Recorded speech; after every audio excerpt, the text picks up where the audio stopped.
Michel Junot-Catouillat nous dit, bon, ces gens-là, tous les policiers ont été rapatriés finalement au bureau depuis lundi. Ils sont sur le terrain en ce moment. Nous, quand on regarde ça comme spectateur, on se demande si l'ordre règne sur le terrain ou si c'est pas un cafarnaum. 9000 policiers militaires, comment on arrive à coordonner tout ce monde-là et qui est fatigué aussi. Ces gens-là sont fatigués. Ils ont beaucoup travaillé au cours des derniers jours.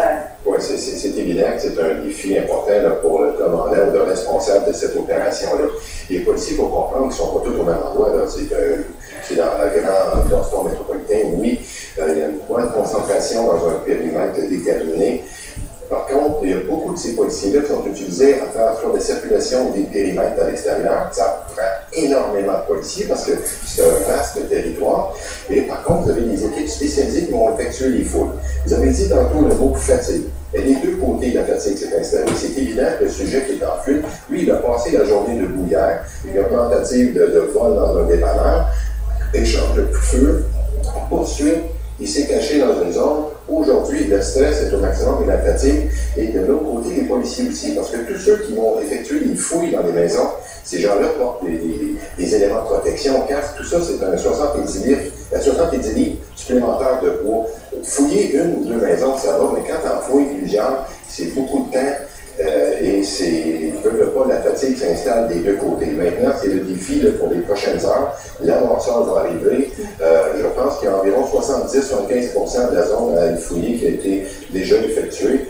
Donc, il doit rester là, à finaliser les prochaines étapes. Et on a annoncé aussi qu'il y aurait peut-être des interventions dans certaines maisons où ils veulent faire sauter certains jets de gel. Ouais. Donc, tout ça.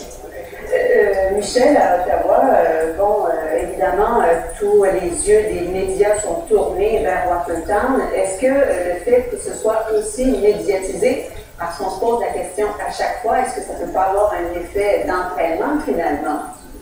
Effet d'entraînement sur les terroristes futurs? Exactement. On glorifie souvent ce genre de terroristes se glorifie à travers ses actions. Alors, lorsque ces actions-là, finalement, sont portées à l'écran et qu'on en parle beaucoup, est-ce que ça peut avoir un effet, justement, de motivation auprès de... C'est un effet à une lame à deux tranchants. Ça va avoir peut-être l'effet, oui, effectivement, de démontrer ou d'attirer certains terroristes parce que, après tout, c'est ce qu'ils recherchent. Ils veulent la médiatisation de leur cause, ils veulent la médiatisation de l'attaque qu'ils ont fait. Ils cherchent ce moment pour déstabiliser la société. En même temps, le déploiement qu'il est, on le mentionne depuis tantôt, extraordinaire, démontre aussi la puissance, la détermination des États-Unis et peut servir à décourager certains individus peut-être moins engagés à peut-être passer à autre chose et changer d'idée. Et ça aussi, c'est pas à négliger comme effet à quelque part. Malheureusement, on va le découvrir probablement avec le temps. Ici, on avait affaire à deux jeunes gens qui sont, selon moi, absolument déconnectés d'une filière internationale. Ils n'ont pas nécessairement reçu d'entraînement militaire, ils se sont simplement inspirés d'informations reçues sur l'Internet et qui étaient des jeunes gens désabusés, des jeunes gens un peu à la dérive, particulièrement le frère de 26 ans, qui a probablement entraîné son plus jeune frère, son frère cadet, avec lui dans cette aventure macabre et qui va se terminer probablement très mal pour le deuxième aussi. Et ça, c'est s'il est toujours en vie. Oui, et vous, Michel, vous pensez qu'une fois l'autre suspect arrêté, une fois que tout ça s'est terminé, une fois l'arrestation du deuxième suspect, ça se termine là, vous n'avez pas l'impression qu'il y a des complices là-dedans?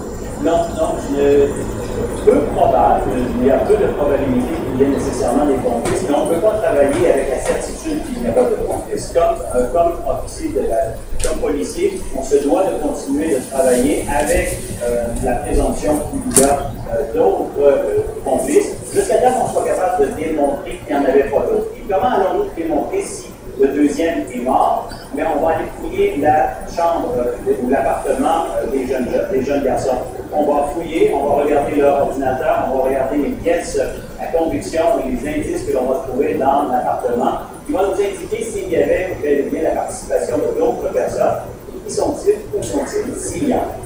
Monsieur Martin, c'est votre avis que cette histoire-là va s'arrêter avec l'arrestation finalement du deuxième suspect? Ça indique exactement ça. On sent beaucoup là, que ça a été improvisé. Malheureusement, il y a quand même eu des morts, des blessés. C'est malsain. C'est toujours dommage. Puis on voit 1 million de populations là, qui sont privées de liberté aujourd'hui. Oui, ils collaborent avec les autorités policières. Ils ouvrent les yeux, ils attendent, ils sont patients. Ils ne vont pas maintenir ça pendant plusieurs jours, parce qu'il y a des gens qui ont des rendez-vous à l'hôpital, ils doivent construire leur métier. Donc, c'est exceptionnel quand même. On voit où on voit la force des États-Unis, puis cette volonté de... Vous avez jamais vu ça? Moi, personnellement, non.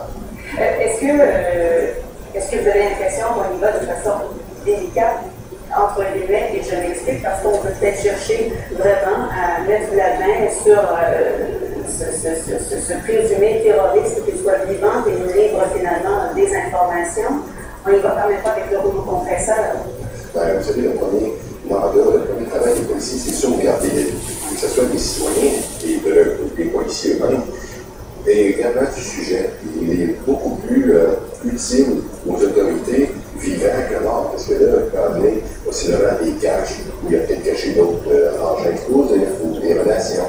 Comment il en est venu à poser ce geste-là? Donc, il faut le prendre vivant. C'est évident qu'on l'avait complètement combattant pour ce genre-là, mais par contre, l'objectif, c'est de le capturer vivant.